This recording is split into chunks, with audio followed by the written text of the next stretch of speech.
함께 하나님 말씀 찾겠습니다. 구약성경 창세기 17장 1절로 8절 말씀입니다. 제가 봉독해 드립니다. 아브라함이 99세 때에 여호와께서 아브라함에게 나타나서 그에게 이르시되 나는 전능한 하나님이라 너는 내 앞에서 행하여 완전하라. 내가 내 언약을 나와 너 사이에 두어 너를 크게 번성하게 하리라 하시니 아브라함이 엎드렸더니 하나님이 또 그에게 말씀하여 이르시되 보라 내 언약이 너와 함께 있으니 너는 여러 민족의 아버지가 될지라. 이제 후로는 내 이름을 아브라함이라 하지 아니하고 아브라함이라 하리니 이는 내가 너를 여러 민족의 아버지가 되게 함이니라. 내가 너로 심히 번성하게 하리니 내가 내게서 민족들이 나게 하며 왕들이 내게로부터 나오리라. 내가 내 언약을 나와 너 및 내 대대 후손 사이에 세워서 영원한 언약을 삼고 너와 내 후손의 하나님이 되리라. 내가 너와 내 후손에게 내가 거류하는 이 땅 곧 가나안 온 땅을 주어 영원한 기업이 되게 하고 나는 그들의 하나님이 되리라. 아멘. 사랑하는 성도님들 반갑습니다. 우리 앞뒤 자유에 계신 분들에게 한번 인사해 볼까요? 참 잘하셨습니다. 반갑습니다. 너무나 귀하고 복된 날입니다. 할렐루야. 창세기 17장은요 사실 하나님과 언약에 대한 내용으로 창세기에서 통틀어서 가장 긴 이 언약에 대한 주제를 다루고 있는 말씀입니다. 내용을 전체적으로 봤을 때는 1절에서 22절까지는 하나님이 언약과 관련된 주제로 아브라함과 대화, 이야기를 나누는 장면이 나타나고 있고요. 이후 23절로 27절까지는 하나님의 언약의 말씀에 따라서 할례를 시행하는 아브라함의 모습이 나타납니다. 그리고 이 아브라함과 하나님과의 대화가 총 5차례에 걸쳐 이루어지는데 오늘 본문 말씀은요 이 전반부에 2번의 대화를 다루고 있습니다. 하나님께서는 언약을 지키시는데 신실하신 분이십니다. 믿으십니까? 그런데 아브라함에게 약속하신 언약이 늦어지고 있는 거예요. 이루어지는 것이. 그 언약이란 바로 15장에 나타나 있는 하늘의 무별과 같이 셀 수 없는 자손들을 주겠다라는 약속입니다. 하갈을 통해서 이스마엘을 낳았을 때 아브라함 나이가 86입니다. 15장에서 하나님이 나타나시고 언약을 세운 지 벌써 14년에서 15년이라는 시간이 흘러버렸습니다. 꽤 많이 지났죠. 강산이 변하고도 남았으니까요. 그래서 그의 나이가 어느덧 99, 99세가 되었습니다. 그러나 사례는 여전히 아이를 낳지 못하고 있고 언약에 신실하신 하나님께서는 지금까지 언약을 지키시지 않더니 갑자기 나타나신 거죠. 무엇을 하기 위해서 갑자기 나타났을까요? 하나님께서 내가 그동안 너와의 언약을 내가 깜빡하고 있었어. 지키지 못해 미안해. 그럼 사과라도 아니면 변명이라도 하려고 나타나셨을까요? 아닙니다. 죄송하지만 이런 생각 자체가 좀 불경하지 않습니까? 오늘 우리에게 주신 말씀이 오래전 아브라함에게만 주신 그 말씀으로 끝나는 것이 아니라 이 언약의 말씀이 우리의 가슴판이 새겨지고 그때 아브라함에게 말씀했던 이 말씀을 통해서 우리가 또한 변화되는 그 말씀을 깊이 체험하고 경험하고 살아내는 대로 나아가는 데까지 그 은혜가 충만하게 이르기를 우리 주님의 이름으로 축원합니다. 그러면 한번 생각해 봐야죠. 도대체 하나님께서 아브라함을 왜 찾아왔냐 이거예요. 왜? 그것을 알기 위해서는 하나님의 말씀을 좀 찬찬히 볼 필요가 있는데 자세히 보니까요 더 이상해요. 왜냐하면 뜬금없이 하나님께서 약속에 대해서 말씀하지 않으시고 내가 내 이름을 지금부터 알려줄게 이렇게 하면서 자기소개를 하시는 거예요. 하나님이 당신을 소개하는 것과 언약을 이행하는 것, 그것을 언약을 어떻게 받아들인가, 이것이 어떤 상관관계가 있냐라는 것이죠. 그 말씀의 의미를 살펴볼 수 있겠죠. 사실 우리가 누군가에게 우리를 소개할 때 어떤 자리에서 어떤 식으로 소개하느냐에 따라서 달라집니다. 제가 저를 좀 소개해 볼까요? 안녕하세요. 저는 우재섭입니다. 이렇게 하면 이것이 무엇이죠? 우재섭 이름이죠. 어렵나요? 혹시 어렵습니까? 안녕하세요, 저는 우재섭입니다 했을 때 이 우재섭이 뭐죠? 이름이잖아요. 그런데 교회에 오시면은 제가 이제 성도님들한테 안녕하세요 우재섭입니다 안 하죠. 안녕하십니까 우재섭 목사입니다라고 했을 때, 뭐 담임 목사입니다라고 했을 때 이것은 무엇입니까? 직분이죠, 그죠? 그런데 아이들이 다니는 학교에 가면요, 애들이 다른 애들이 튀어나오면 애들이 소개를 먼저 해줍니다. 우리 아빠야, 아빠야, 이렇게 합니다. 요건 또 이제 가정에서 제가 불리는 가장이라고 불리는 또 하나의 명칭이지 않습니까?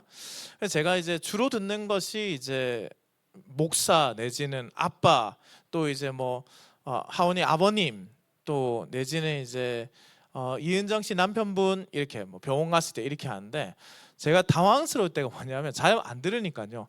저 아저씨 이렇게 하면 제가 아저씨 소리를 잘 들으실 일이 거의 없으니까 저를 부르지 모르고 한참을 갔던 적이 있어요. 아저씨, 아저씨 이렇게 하는데 당연히 나는 아닐 거라 생각했는데 저요 라니까 여기 말고 당신 그 아저씨 말고 누가 있어요 이러는 거예요. 그래서 아 나구나, 그때 이해했던 거죠. 이런 거 다 뭐예요? 상황과 환경, 소개하는 방식에 따라서 이해가 다르다라는 것이죠. 어디에 강조점이 있냐라는 거예요. 이렇듯 우리가 우리를 소개할 때도 그런데 사실 하나님께서는요, 하나님을 알려주실 때 이러한 소개 방식을 쓰십니다. 오늘 말씀이 딱 그런데요, 하나님께서 아브라함에게 어떻게 자기를 소개하는지 한번 보십시오. 본문 1절에 이렇게 말씀하시죠. 나는 전능한 하나님이라. 이 전능한 하나님이라 주보에 제목이 적혀 있는데 이것이 이제 뭐냐면 엘샤다이입니다. 엘샤다이. 그런데 이 번역하면 전능한 하나님이 되는데, 이는 전능하다라는 하나님의 속성을 사용할 때, 느낄 때, 그것을 경험할 때 내지는 고백할 때 사용하는 단어거든요. 실제 창세기에 여러 군데 나타나 있기도 하고 출애굽기에서 한 번, 그리고 다른 성경 꽤 지난 에스겔에서 또 한 번 등장합니다. 엘샤다이라는 표현이 어떻게 등장하느냐, 우리가 그 단어만 볼 것이 아니라 언제 어느 시기에 어떤 상황에서 하나님께서 엘샤다이를 말씀하셨는지를 살펴볼 필요가 있을 것 아닙니까? 그래야지 이렇게 소개한 이유를 알게 되잖아요. 그런데 재밌는 건 뭐냐면 이 엘샤다이라는 표현된 이 단어, 이 말씀의 전후 문맥을 살펴보면요, 항상 자손과 관련된 언약에서 사용됩니다. 나는 전능한 하나님이라 라고 말씀하실 때 하나님, 이 엘샤다이는 자손과 관련된 언약에 대해서 사용하신다라는 거예요. 의도적이죠, 하나님께서. 이는 자손이 없었던 아브라함에게 있어서 매우 특별한 의미가 되지 않겠습니까? 왜냐하면 하나님께서, 전능하신 하나님께서 99세 어른 아브라함에게 약속하신 것이 이루어진다. 하나님은 전능하신 분이시기 때문에, 생명의 주관자이시기 때문에 아브라함의 나이가, 환경이 어떠하든지 상황이 어떠하든지 내가 너에게 주겠다 약속하신 그게 이루어진다. 그런데요, 좀 이상해요. 왜 이상하냐면 사실 아브라함에게는 이때 이스마엘이라는 아들이 있었기 때문이에요. 또한 창세기 25장 1절로 2절 말씀해 보시면 이렇게 됐습니다. 아브라함이 후처를 맞이하였으니 그의 이름은 그두라라. 그가 시므람과 욕산과 무단과 미디안과 이스박과 수아를 낳고라고 했어요. 후처를 두어서, 첩을 두어서 자손 6명이 있었다라고 합니다. 그두라라고 했을 때 이 여인은 정식 아내가 아니라 첩이죠. 이 첩을, 그두라를 아브라함이 언제 곁에 두었을까요? 사실 보세요. 오늘 내용은 17장에 기록되어 있는데 그두라에 대한 내용은 25장에 기록되어 있어요. 시간적인 순위면은 이삭이 태어나고 나서겠죠. 그런데 그렇게 보기에는 좀 어렵습니다. 왜냐하면 아브라함이 99에 지금 이것을 받고 있고, 우리가 정황상 추측해 볼 때는 사라가 이미 이삭을 낳았을 때 그가 늙어서 자손을 낳을 나이가 넘었다라고 성경에 명시하고 있기 때문이에요. 그것을 고려해 본다면 지금 이 아브라함은 최소 오늘 본문 사건이 기록된 99살 이전에 그두라를 취해서 아들을 낳았을 겁니다. 그런데 98에 취해서 낳았으면 6쌍둥이 낳아야 되니까 이게 불가능합니다. 그러니까 훨씬 전, 우리 그래서 고신대학교 구약학 외래 교수인 이 강하구 목사님이 이렇게 말하는데요. 아브라함이 86세에 이스마엘을 낳은 후부터 출산 능력이 끝났다고 여긴 99, 99세 사이에 그두라의 아들들이 태어났을 가능성이 가장 높습니다. 그렇기에 그두라가 정식 아내가 아니라 첩이라고 기록되고 불린 것입니다. 저도 이 견해에 동의하는데요. 창세기 25장은 시간적인 순서로 기록된 것이 아니라 아브라함의 생애 끝에 아브라함이 어떠한 생을 살았다라고 마지막 정리하는 장입니다. 그래서 이것이 시간적인 순서가 아니라 여섯 아들의 그래서 족보가 아주 간략하게 들어가게 되는 것이죠. 심지어 창세기 15장 2절에서 4절에는 이런 기록이 있습니다. 아브라함이 이르되 주 여호와여 무엇을 내게 주시려 하나이까 나는 자식이 없사오니 나의 상속자는 이 다메섹 사람 엘리에셀이니이다. 아브라함이 또 이르되 주께서 내게 씨를 주지 아니하셨으니 내 집에서 길린 자가 내 상속자가 될 것이니이다. 다메섹의 엘리에셀을 지금 자신의 뭐로 삼았다는 거죠? 양아들로 삼았다라는 거예요. 그리고 상속자로 세웠다고요. 상속자로 지금 두려하고 있다고요. 그러니 이삭이 태어나기 전에 아브라함은 어느 정도 뭘 해결한 거냐면 상속자를 어느 정도 해결해 둔 상태였습니다. 그렇다면 아브라함은 이스마엘, 엘리에셀 그리고 그두라의 아들들까지 자신의 핏줄하는 존재가 있었다라는 거예요.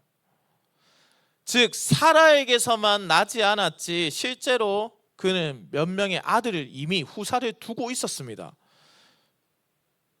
그래서 그런지 실제로 이스마엘을 자신의 후사라 생각하고 자라는 것을 보면서 행복해하면서 이 6명의 자손을 또한 키우는 것이죠. 무슨 일이 생기면 내 생명에 어떤 문제가 생기면 엘리에셀을 상속자로 두면 되니까 어려움도 없죠. 그렇게 본다면 하나님께서 이미 아들을 키우고 있는 자 이 아브라함에게 갑자기 말씀하셨던 그 약속의 말씀을 꺼내서 전능하신 하나님이라고 소개할 이유가 없습니다. 이미 후사가 있으니까요. 그런데 이것이 만약 다른 의도라면 이 의미가 달라진다라는 것이죠. 고려신학대학원 원장님이신 기동현 교수님 주석에 따르면 이런 내용이 있습니다. 한번 보실까요? 하나님께서 전능한 하나님이라고 표현한 것은 하나님께서 아브라함을 책망하시기 위한 표현입니다. 하나님은 단지 자신의 전능하심을 알리려는 것이 아니라 아브라함이 하나님의 전능하심을 믿지 못하고 있는 것을 책망하려는 의도를 가지고 있는 겁니다. 오늘 말씀의 이해함에 있어서 굉장히 중요한 내용입니다. 우리가 반드시 이 본문을 바르게 이해해야 하나님의 뜻이 무엇인지 아브라함에게 행하신 하나님의 뜻뿐만 아니라 이 말씀을 통해서 오늘날 우리에게 무엇을 말씀하고 싶으신지를 깨달을 수 있다는 겁니다. 여러분 항상 우리가 어렸을 때부터 들어왔다는 것은 아브라함 하면 무슨 조상입니까? 믿음의 조상이잖아요. 믿음의 조상. 지금도 믿음의 조상이라고 사람들이 가르치고 있고요. 또한 유대인들은 아브라함, 다윗, 모세 이 세 사람은 건들면 안 됩니다. 이 세 사람은 유대인들에게 있어서 매우 훌륭한 선지자이면서 동시에 믿음의 조상, 고백의 대상이거든요. 실제 아브라함은 믿음의 조상다운 모습을 많이 보이기도 했고 히브리서에도 그가 믿음으로 하나님께 나아갔음을 보여주고 있습니다. 그런데 그가 오늘 말씀에서 그의 삶을 책망받고 있습니다. 인간적으로 보면 전혀 책망할 것이 없고 아니 후사도 이미 생겼잖아요. 후사가 생겼다는 건 뭐겠습니까? 하나님께서 이 아브라함에게 복을 이제 주신다. 그동안 아브라함이 재산도 많고 많은 것을 가지고 있었는데 후사가 없는 걸 보면서 하나님이 진짜 사랑하시는 게 맞나? 라는 의문이 들고 있었는데 이미 후사도 뒀단 말이죠. 세상 사람들이 보기에는 재산도 많고 후사도 많이 거느리고 있으니 부족한 것이 없는 사람입니다. 그런데 그가 지금 하나님께 책망을 받고 있습니다. 이제 하나님께 혼이 나는 겁니다. 무엇을 그가 잘못했을까요? 무엇을? 이어지는 말씀에서 그 답을 찾을 수 있습니다. 본문 1절 말씀을 다시 한번 보시죠. 아브라함이 99세 때에 여호와께서 아브라함에게 나타나서 그에게 이르시되 나는 전능한 하나님이라 너는 내 앞에서 행하여 완전하라. 성도들 뭘 잘못하고 있을까요? 두 가지입니다. 바로 나는 전능한 하나님이라 뒤에 나오는 말씀입니다. 무엇입니까? 너는 내 앞에서 행하여 완전하라. 왜 그러냐면요, 이 행하다, 하나님 앞에서 행한다라는 것이 명령법으로 기록되어 있기 때문입니다. 여러분, 하나님 앞에서 행한다는 게 뭘까요? 하나님 앞에서 행한다, 이 말뜻 찾기 쉽지가 않습니다. 그러면 하나님 앞에서 행한다와 비슷한 내지는 그 단어들이 사용되는 용례를 살펴보면 되잖아요. 그런데 재밌게도 이와 비슷한 내용이 이전에 이미 창세기에 기록되어 있습니다. 창세기 5장 22절과 6장 9절인데요 5장 22절에 이런 표현이 있습니다.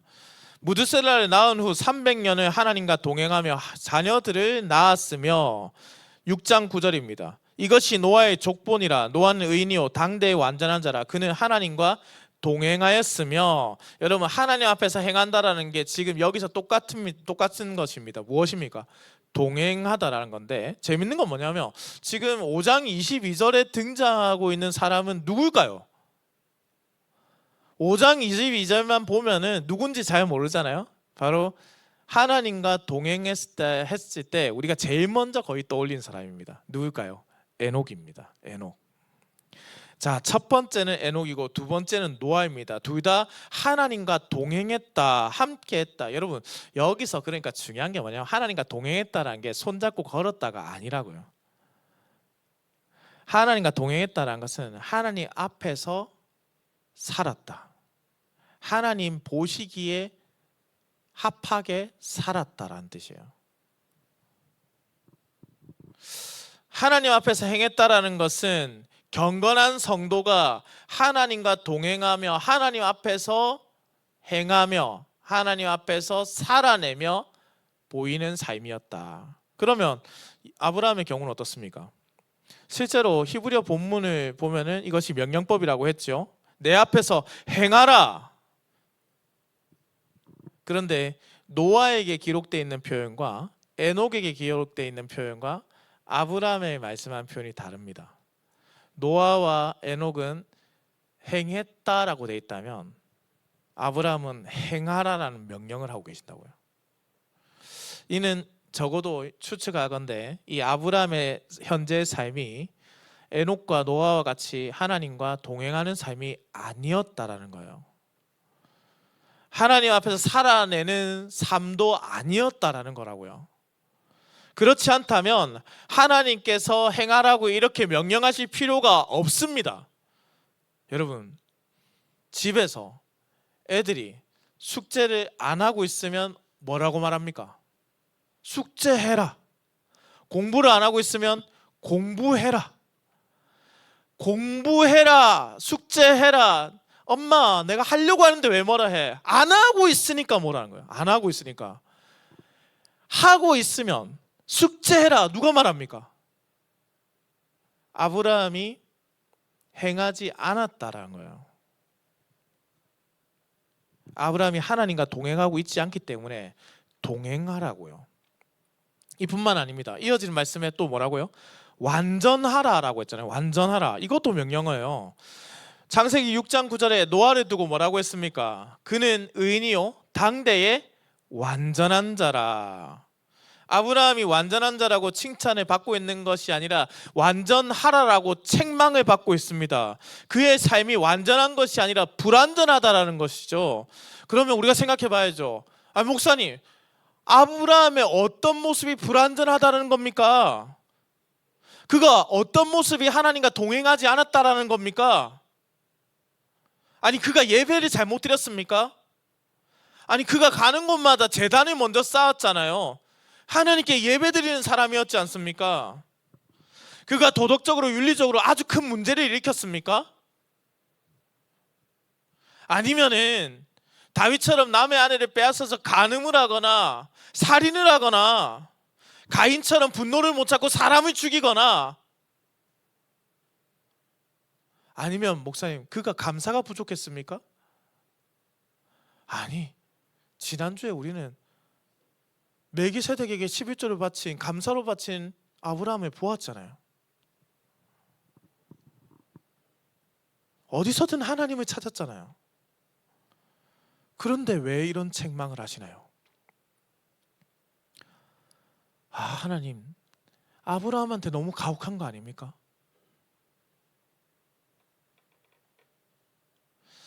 우리가 살펴보고 있는 본문은 하갈을 통해서 이스마엘을 얻은 16장에 이어서 등장합니다.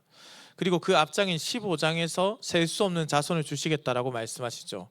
그리고 오늘 본문 2절에 너를 크게 번성하게 하리라라고 말씀을 합니다. 이를 통해서 이것이 결국 이 책망은 후사와 관련된 것임이 명백하죠. 아브라함은 하갈을 통해서 이스마엘을 얻고 그를 자신의 후사라고 여기며 살았습니다. 그두라라는 첩을 두어서 6명의 후사를 또한 두었습니다. 심지어 다메섹의 엘리에셀까지 그는 자신의 후사라고 여기며 살았습니다. 그것이 자신에게 준 복이다 생각했습니다. 이것이 내게 준 복이다. 아니, 그렇게 생각하고 싶었는지도 모르겠습니다. 이루어지지 않는 꿈 같은 하나님의 말씀을 붙잡고 살아가느니, 아니 무슨 하늘의 별과 같은 하늘의 별과 같은 자손은 뭐 그게 뭡니까? 하나둘 태어나는 이 자손들, 그것이 이 말씀의 결과라고 이해하면 편하거든요. 하나님의 약속을 담고 있는 본문의 배경이 되는 말씀 15장 4절을 함께 보시죠. 여호와의 말씀이 그에게 임하여 이르시되 그 사람이 내 상속자가 아니라 내 몸에서 날 자가 내 상속자가 되리라 하시고, 여기서 말하는 내 몸은 무엇이겠습니까? 아브라함의 적통, 곧 사라에게서 날 자이란 뜻입니다. 후처나 첩의 자식이 아니라 사라에서 난 자식이라는 것이죠. 15장 사건 이후로 사실 성경의 장수로는 16장, 17장 단 2장 흘러갔지만요, 시간으로는 앞서 설명드린 바대로 14년에서 15년이 훌쩍 지나버렸습니다.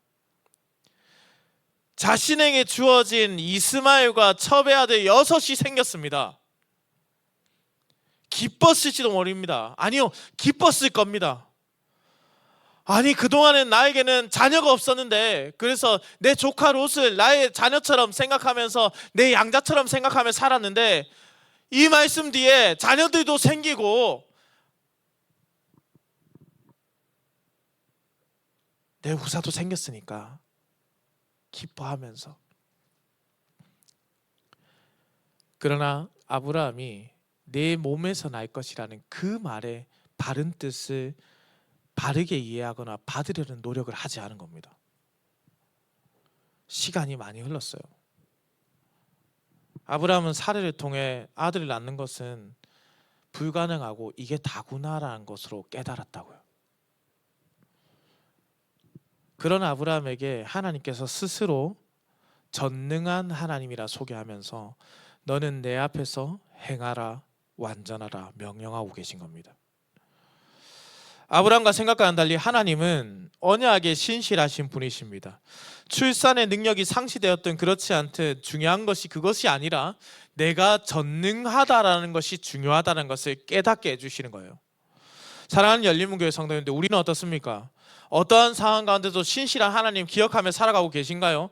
정말 매일매일의 삶에서 하나님과 동행하면서 그분께서 주신 약속의 말씀을 기억하며 살아가고 있습니까? 참으로 이것이 실제 어렵잖아요. 매일매일 하나님의 말씀을 붙잡고 반드시 하나님께서 신실하심을 보이실 거다라고 입술로 말을 하지만, 고백하지만 실상 우리의 삶은 어떻습니까? 적당히 타협하고 이 정도 받았으니까 됐습니다, 이 정도 선에서 저는 괜찮습니다, 만족해버리고 하나님의 의지와 계획은 상관없이 그쯤에서 끝나고 살고 있지는 않습니까? 아브라함도 그런 거예요. 기적의 하나님을 믿지 않고 있어요. 어느 정도 타협하는 거죠. 자신이 바라는 꿈으로 끝내버린 거예요. 누군가는 말을 하더라고요. 꿈은 이루어진다, 아니야. 꿈은 간직하는 거야. 아, 꿈은 그냥 간직만 하고 사는 거구나. 하나님의 약속의 말씀은 간직하고 살아가는 거구나. 하나님의 책망이 무엇입니까? 왜 나를 믿지 않느냐? 왜 전능한 하나님을 믿지 않고 있느냐? 왜 내가 너와 동행하는 것을 믿지 않고 있느냐? 왜 나를 저 멀리 있는 하나님으로 만들어 버렸느냐? 너가 내 앞에 있고 내가 너의 앞에 있지 않느냐? 아브라함아, 너는 내 앞에서 행하라. 완전하라. 이 말씀을 듣자마자 아브라함이 두려운 가운데 벌벌 떨게 되는 거야. 그래서 하나님 앞에 엎드려집니다. 그런데 히브리어 원어에서 보면요, 뭐라고 되어 있냐면 아브라함이 그 얼굴 위에 떨어졌다라고 해요. 무슨 말이냐면 얼굴이 땅에 닿게끔 엎드렸다고요. 여러분, 우리는 예전에 지금은 막 죄송해요, 잘못했어요라고 하면 그냥 이렇게 막 엎드려서 비는 정도인데, 옛날에요, 옛날 생각해 보세요. 이 땅바닥에 얼굴이 끝까지 붙여가지고 비닐 때 누구에게 그렇게 빌었나요? 왕에게 그렇게 빌었잖아요. 그러면서 말하잖아요. 동쪽하여 주옵소서, 죽여 주시옵소서, 뭐 이렇게 하면서 막 진짜 죽이니까 무서우면서도 그잖아. 죽여 주옵소서, 용서하여 주옵소서, 이렇게 하면서 엎드렸던 신하들의 모습, 아브라함이 지금 그렇게 하고 있는 거예요. 자신의 왕 대신 하나님 앞에 하나님께서 어떤 처분을 내리실지를 두려운 가운데 기다리고 있는 겁니다. 조금도 내가 뭘 잘못했습니까 하나님, 이렇게 반박함 없이요, 하나님의 두려운 가운데 그 처분이 기다리고 있다고요. 15장에서 하나님이 그러면 한번 돌아보죠. 어떤 처분을 내리신지. 15장에서 하늘에 별과 같이 자손을 주시겠다 했습니다. 근데 아브라함이 그것이 온전하게 이루어지는 것을 믿지 않았죠. 그래서 아브라함에게 어떻게 하시냐면 언약을 기억하게 하는 거예요. 그 장면을 떠올리게 하는 겁니다. 그래서 할례의 의식도 이러한 의미에서 시행되는 거예요. 여러분, 진통제가 없던 그 시대에 할례를 받는다, 이 고통을 겪는다, 그 아픔 속에서 다짐하게 하시는 은혜를 보게 하는 겁니다. 경험하게 하는 거예요. 아픔을 경험하게 한다라고요. 본문 5절 말씀 한번 볼까요? 이제 후로는 내 이름을 아브라함이라 하지 아니하고 아브라함이라 하리니 이는 내가 너를 여러 민족의 아버지가 되게 함이라.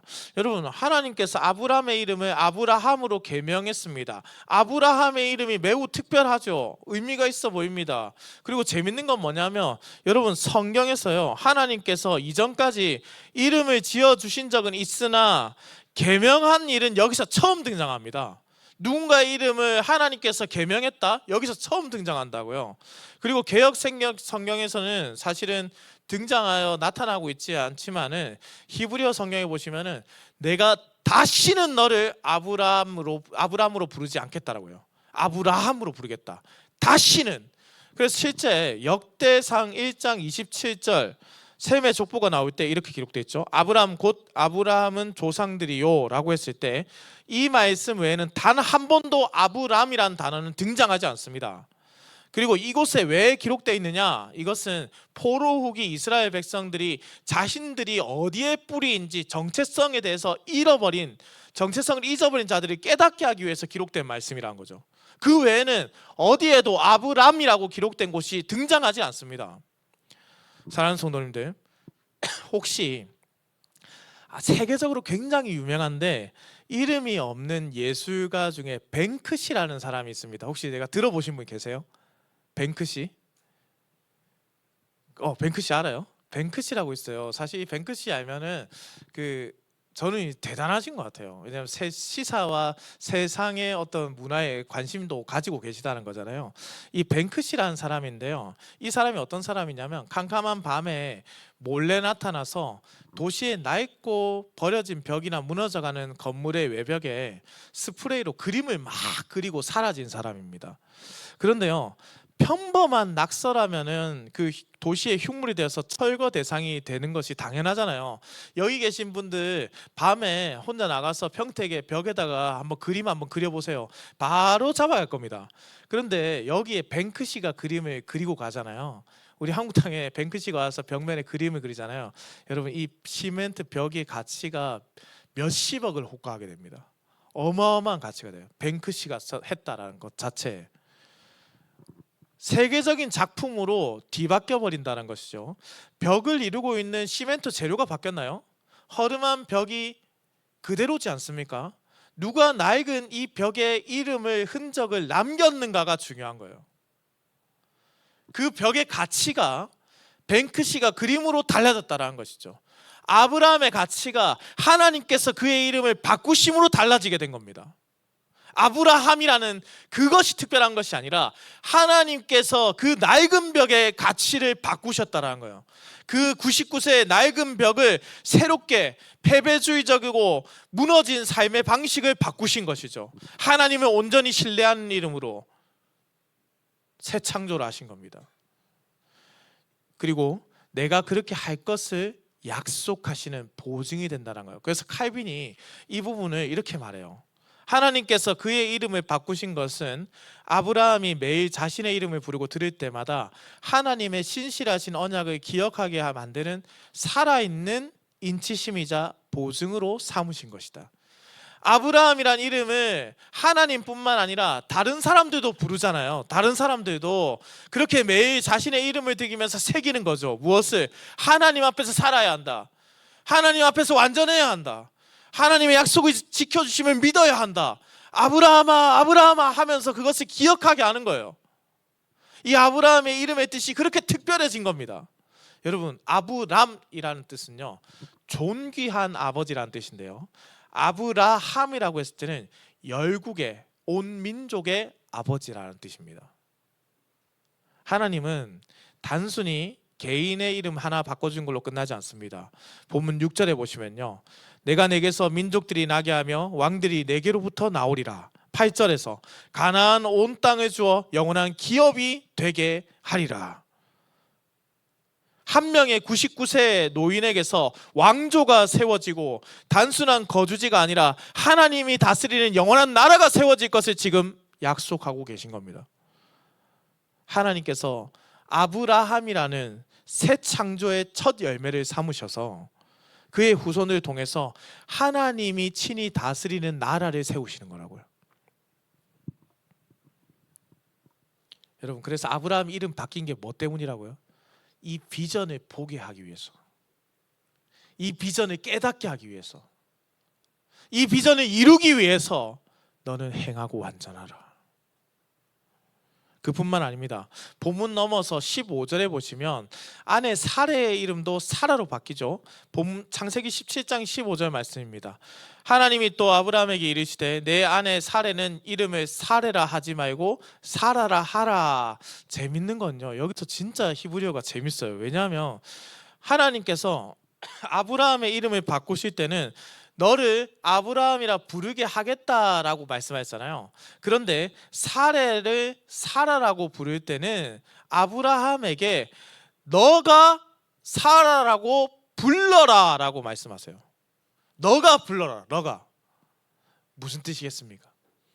매일 아침, 점심, 저녁 시도 없이 사라의 이름을 부를 때마다 언약을 기억하게 하신다.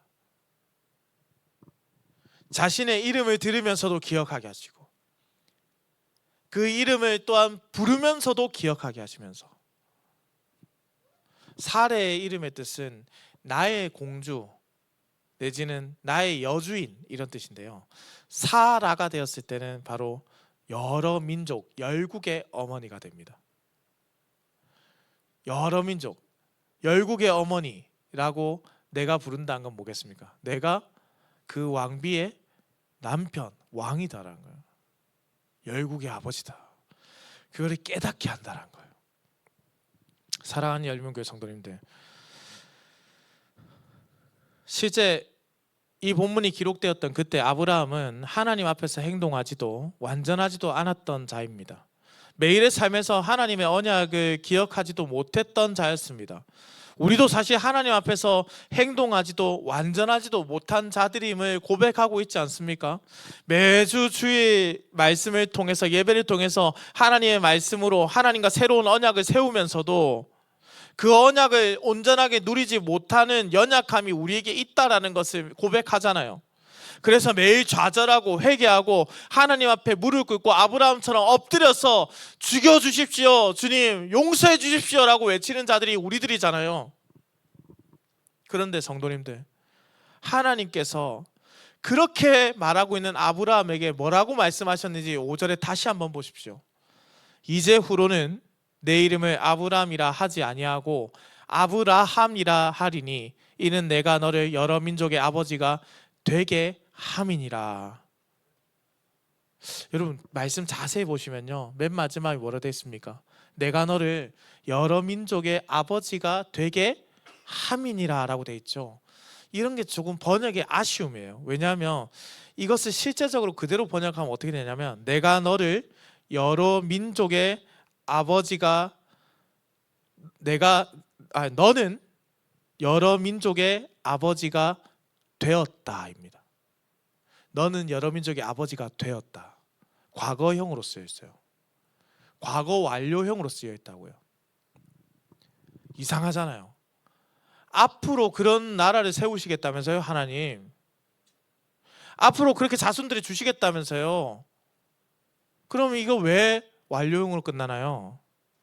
여러분, 이것이 히브리어 문법상 예언적 완료형이라고 합니다.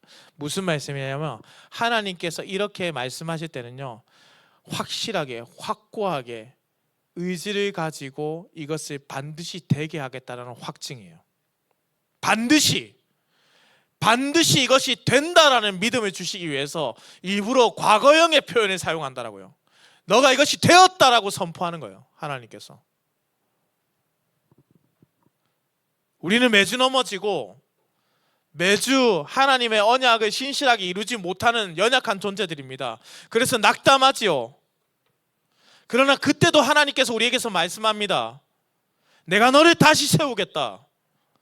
다시 일으켜 너로 하여금 내가 하는 일을 반드시 보게 하겠다. 하나님께서 언약의 증표로서 아브라함의 이름을 바꾸셨던 것처럼 우리 마음에 성령을 보내셔서 성령으로 하여금 변화된 이름을 우리에게 주셨습니다. 그 이름이 무엇이냐? 바로 거룩하게 된 백성, 성도라는 이름입니다.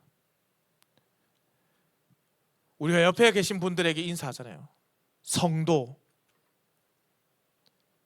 사랑하는 열린문교회 성도님들, 이 성도라는 이름을 들을 때마다 하나님이 나를 하나님의 나라의 백성으로 세우신다는 믿음을 떠오르게, 언약을 기억하게, 주 예수 그리스도의 능력을 고대하게 한다라는 거예요. 사랑하는 성도님들, 우리가 세상이 우리를 향해서 기독교인이라고 부르면 거기서 우리의 언약이 이루어지고 있음을 믿으십시오. 우리로 그렇게 부르게 하는 거예요. 크리스찬이란 말을 두려워하지 마십시오. 우리가 거기서 하나님의 언약이 떠오르는 거예요. 나는 그리스도인이다. 나는 크리스찬이다. 나는 내 힘으로 된 것이 아니라 오직 하나님의 능력으로 거룩하게 된 성도다. 내가 그렇게 하리라. 그것을 하나님께서 알려주시는 겁니다.